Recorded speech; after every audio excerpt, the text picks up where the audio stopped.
Hello बच्चों, आज मैंने ये वीडियो बनाया है। सब्जेक्ट है ईवीएस, टॉपिक है जर्मिनेशन ऑफ सीड, बीज का अंकुरण, और क्लास 4 और 5 के लिए मैंने ये बनाया है। बीज का अंकुरण, इसमें हम देखेंगे जर्मिनेशन ऑफ सीड कि कैसे ये एक हार्ड सीड, कितना सख्त बीज है, कैसे ये एक छोटे पौधे में इसका परिवर्तन हो जाता है, ये बदल जाता है, इसमें से एक छोटा पौधा निकल जाता है। इसी क्रिया को हम बीज का अंकुरण कहते हैं, जो आगे चलकर एक बड़ा पौधा बनता है, उसके बाद एक पेड़ बनता है। ठीक है, अगर हम डेफिनेशन देखें जर्मिनेशन ऑफ सीड की, process of seed developing into a new plant is called as germination. लेकिन इससे पहले मैं आपको प्लांट की लाइफ साइकिल, एक पौधे का जो जीवन चक्र है, उसके बारे में थोड़ा सा समझाऊंगी। देखिए, ये जो बीज है, जब हम इसे बोते हैं मिट्टी में, तो इससे एक छोटा प्लांट, यंग प्लांट, नन्हा पौधा, या हम उसे सैपलिंग भी या सीडलिंग भी कहते हैं, वो निकलता है। इसके बाद ये नन्हा पौधा धीरे धीरे बढ़कर एक बड़ा पेड़ बनता है। जब पेड़ बनता है तो उसमें फूल आते हैं, फूल के बाद फल होते हैं, और फलों में फिर से हमें बीज मिलते हैं। जब इन बीज को पर्याप्त मात्रा में कंडीशंस मिलती हैं, उन्हें अनुकूल परिस्थितियां मिलती हैं, तो वो फिर से उनका अंकुरण होता है, और वही प्रोसेस, वही चक्र फिर से शुरू होता है। तो चलिए हम शुरू करते हैं जर्मिनेशन ऑफ सीड, बीज का अंकुरण।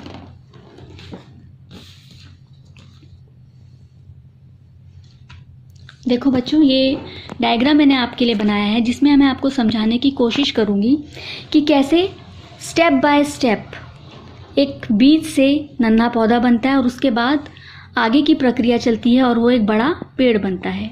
लेकिन उससे पहले मैं आपको कुछ बताना चाहूँगी कि कुछ कंडीशंस ऐसी हैं, कुछ कारक ऐसे हैं, कुछ फैक्टर्स हैं जिनके बिना एक बीज अंकुरण नहीं कर सकता है। जिनमें सबसे पहले आता है ऑक्सीजन। ऑक्सीजन रेत के कणों के बीच के जो स्पेसेस हैं, छिद्र हैं, उसमें होती है। जो बीज में जो एक छिद्र होता है, उससे अंदर जाती है, और ऑक्सीजन मिलने के बाद ही बीज के अंदर की जो क्रियाएं हैं वो शुरू होती हैं। अभी ये जो बीज है जो मैं आपको दिखा रही हूँ, ये डोरमेंट स्टेट में है, ये निष्क्रिय स्टेट में है। अगर हम चाहेंगे तो ये नहीं अंकुरित हो सकता है, क्योंकि इसको वो कंडीशंस नहीं मिल रही हैं। और ये आप छोटा सा छेद देख रहे हो, जैसे ही हम इसे मिट्टी में बोएंगे तो इसमें ये ऑक्सीजन जाएगी, और उससे इसके अंदर की क्रियाएं शुरू होंगी। इसीलिए ऑक्सीजन बहुत ही ज़रूरी है। हम एक बीज को मिट्टी में बहुत गहरा इसीलिए दबाते हैं कि ताकि उसे ऑक्सीजन पर्याप्त मात्रा में मिल सके। ठीक है, दूसरा फैक्टर है सनलाइट।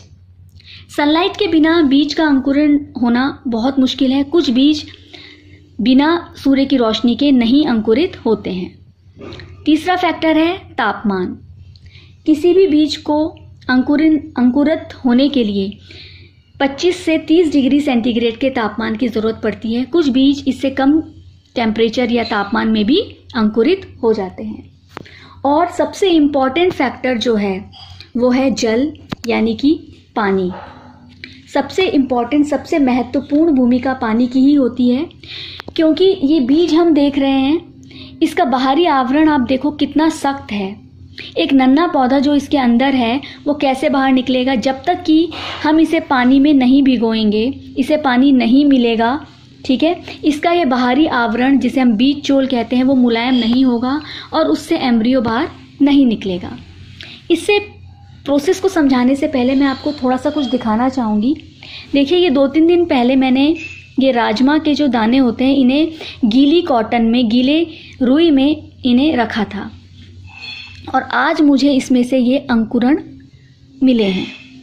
आप देख रहे हैं, छोटा सा ये जो नन्हा पौधा है ये बाहर निकला है।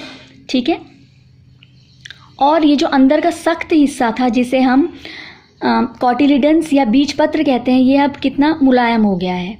ठीक है, तो आगे हम चलते हैं।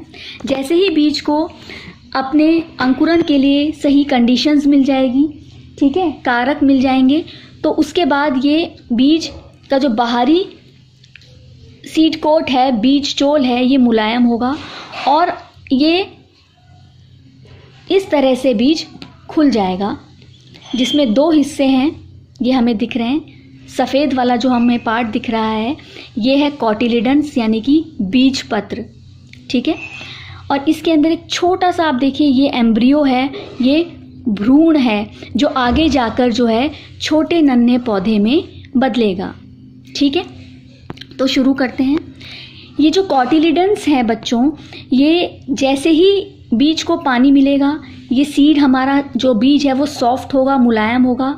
ये कॉटिलिडन्स जो हैं ये डिज़ोल्व फॉर्म में हो जाएंगे, ये घुलनशील रूप में आ जाएंगे। और जैसे ही घुलनशील, ये जो खाना इनके अंदर स्टोर है पौधे के लिए वो घुलनशील रूप में हो जाएगा, उसे ये नन्हा पौधा अपने खाने के रूप में इस्तेमाल करेगा और इसमें आगे चलकर परिवर्तन होंगे, ठीक है।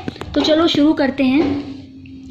ये बीज हमने बोया, इसे ऑक्सीजन मिली, जल मिला, तापमान मिला, ठीक है, और सूर्य की किरणें मिली, तो इसमें से ये नन्हा पौधा बाहर निकला, ठीक है। जैसे मैंने आपको पहले दिखाया था, ये नन्हा पौधा इसमें से बाहर निकला, ठीक है।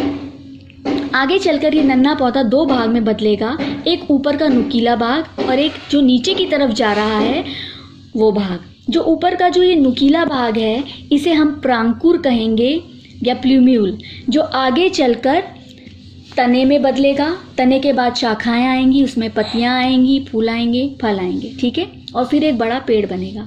और जो नीचे वाला ये रेडिकल मूलांकुर वाला भाग है ये आगे चलकर जड़ में बदलेगा, जो धीरे धीरे नीचे जाएगी ज़मीन में और पौधे के लिए पानी एब्जॉर्ब करेगी, ठीक है। देखिए ये नेक्स्ट स्टेप में जब ये कॉटिलिडन्स पानी को सोखेंगे, एब्जॉर्ब करेंगे, तो ये धीरे धीरे नन्हे पौधे को ऊपर की तरफ पुश करेंगे, ज़मीन से बाहर निकालेंगे, ठीक है।